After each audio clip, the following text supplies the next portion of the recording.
जय श्री कृष्णा।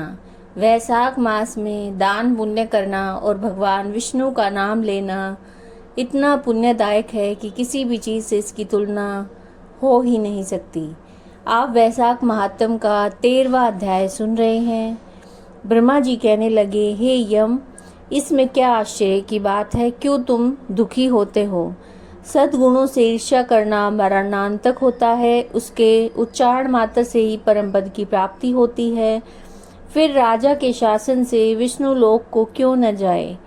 जिनकी जिह्वा पर हरि ये 2 अक्षर विराजमान हैं, जो भगवान विष्णु को प्रणाम करते हैं, उनका स्मरण करते हैं, उनका गुणानुवाद गान करते हैं, उनको अश्वमेध यज्ञ के समान फल मिलता है। संपूर्ण पाप दूर हो जाते हैं। भगवान प्रसन्न होने से विष्णु लोक प्राप्त करके सायुज्यता प्राप्त करते हैं।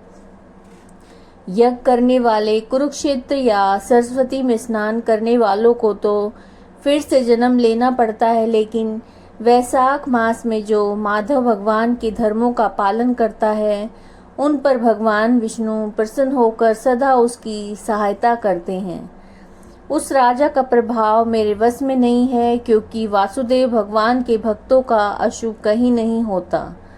उसको जन्म मृत्यु जरा व्याधि आदि का भय नहीं व्यापते। स्वामी के नियुक्त कार्य करने पर देहधारियों को कुछ अपराध नहीं होता। हे यम, जब तू इस कार्य के करने में असमर्थ है तो मेरा क्या दोष? तू शोक मत कर। ब्रह्मा जी के ऐसे वचन कहने पर यम बहुत दुखी होकर दीन वाणी में कहने लगा, हे तात, अब मुझे अपने काम पर जाने की इच्छा नहीं है। इस महावीर्यवान राजा को जब मैं धर्म से चलायमान कर दूंगा तब कृत्य कृत्य होऊंगा। हे कृपालु, आप मेरे इस कार्य को सिद्ध करा दीजिए, तब मैं फिर से शासन करूंगा। ये बात सुनकर ब्रह्मा जी यम से कहने लगे, इस विष्णु धर्मपरायण राजा का निग्रह तू नहीं कर सकता। फिर ब्रह्मा जी यम को साथ लेकर क्षीर सागर में विष्णु भगवान के पास गए और सांख्य योग द्वारा स्तुति करने लगे।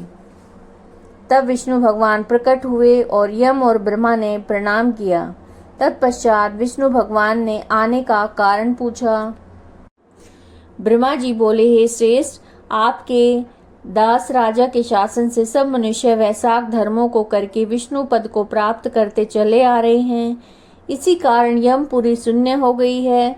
इससे अत्यंत दुखी होकर यम राजा से युद्ध करने को गया और उसको मारने का दंड उठाया। तब आपके चक्र ने इसे परास्त कर दिया। ये दुखी होकर मेरे पास आया। हम आपके महात्मा भक्तों को दंड देने में सामर्थ्य नहीं रखते, इसलिए हे महाविभो, हम आपकी शरण में आए हैं। हे प्रभु, उस राजा को दंड देकर आप अपने यम की रक्षा करिए। ब्रह्मा जी के वाक्य सुनकर विष्णु भगवान हंसे और ब्रह्मा जी और यम से बोले, मैं लक्ष्मी तथा प्राण देह श्रीवत्स कौस्तुभ मणि वैजंती माला श्वेतदीप बैकुंठ क्षीर सागर शेष और गरुड़ का त्याग कर सकता हूँ, परंतु ऐसे भक्तों को कदापि नहीं त्याग कर सकता जिन्होंने मेरे लिए संपूर्ण भोग त्याग दिए, प्राण छोड़ दिए, मुझ में अपनी आत्मा को लगा लिया है। उन्हें मैं कैसे छोड़ सकता हूँ? अतः हे यम, मैं तेरे दुख को दूर करने का उपाय बताता हूँ। उस राजा को मैंने 10 सहस्त्र वर्ष की आयु दी है।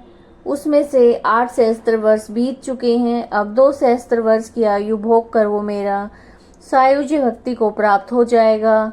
तब तक वेद नाम का राजा बड़ा दुराचारी होगा। वह सब वेदोक्त धर्मों का लोप कर देगा। तब वैशाख के धर्म भी नष्ट हो जाएंगे। फिर अपने आप से वेद जल जाएगा। तब मैं पृथु का रूप धारण करके पुण्य धर्मों की स्थापना करूंगा और वैशाखोक्त प्रख्यात धर्म मनुष्यों से कराऊंगा। इस प्रकार हे यम, तेरे कार्य की सिद्धि हो जाएगी। तू खेद मत कर। वैशाख के धर्म में निष्ठ महात्माओं द्वारा इस वैशाख मास में तुझे भाग प्राप्त होगा। राजा से भी तेरा भाग मिलेगा। तू खेद को छोड़कर पराक्रम प्राप्त होने योग्य बन। जो मनुष्य पृथ्वी में तेरे उद्देश्य से प्रतिदिन स्नान, अर्घ्य, जल, कुंभ, दही और अन्न आदि दान करेंगे, उनके किए हुए सब कर्म निष्फल हो जाएंगे। अतएव उस राजा के ऊपर क्रोध का त्याग कर दे। वह राजा तेरा भाग देगा, क्योंकि वह मेरा अत्यंत भक्त है। और जो कोई प्राणी तेरा भाग देकर वैशाख धर्मों में प्रवृत्त होकर उनके धर्म में तू विघ्न मत करना। जो धर्म के पालन करता तुम्हें छोड़कर केवल मेरा भजन करें, उनको तुम मेरी आज्ञा से अवश्य दंड देना। उस राजा से तुम्हें भाग दिलाने के लिए मैं अभी सुनंद को भेजता हूँ। वह वहां जाकर तुम्हें भाग दिलाएगा। तब भगवान ने यम के सामने ही राजा को समझाने के लिए सुनंद को भेज दिया, जो राजा को समझाकर पुनः भगवान के पास आ गया। ऐसा यम को आश्वासन देकर विष्णु भगवान वहीं अंतर्ध्यान हो गए तथा ब्रह्मा भी यम को समझाकर आज्ञा देकर चले गए। यम भी कुछ प्रसन्न होकर अपनी पुरी को चला गया। फिर सुनंद की आज्ञा पर राजा ने अपने राज्य में सारी प्रजा का प्रतिदिन यम के निमित्त स्नान अर्घ्य आदि करने की तथा वैशाख के धर्मों में यम को भाग देने की सूचना करा दी। अगर कोई धर्मराज का भाग नहीं देगा, उसे वैशाख में दिए कर्मों को यमराज स्वयं ले लेंगे।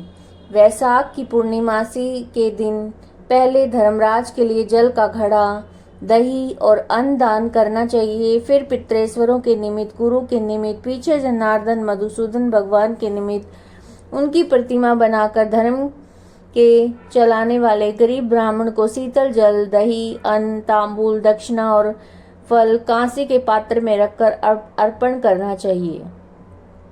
राजा स्वयं भी ऐसा करने लगा। तत्पश्चात राजा अपनी शेष आयु पूरी करके यथेष्ट भोग, पुत्र आदि समेत वैकुंठ को चला गया। फिर वेन नाम का एक राजा हुआ। उसने सब धर्म तथा वैशाख धर्मों को लोप कर दिया, अतः प्राणी धर्मों को करना भूल गए। इसी कारण वैशाख धर्म बहुत प्रसिद्ध नहीं रहा और विष्णु भगवान के कोई विरले भक्त इन धर्मों को जानते हैं। ये आप वैशाख महात्म का 13वां अध्याय सुन रहे थे। अगर वीडियोज आपको अच्छे लग रहे हैं तो लाइक कीजिएगा, ज़्यादा से ज़्यादा शेयर कीजिएगा, चैनल को सब्सक्राइब कीजिएगा। जय श्री कृष्णा।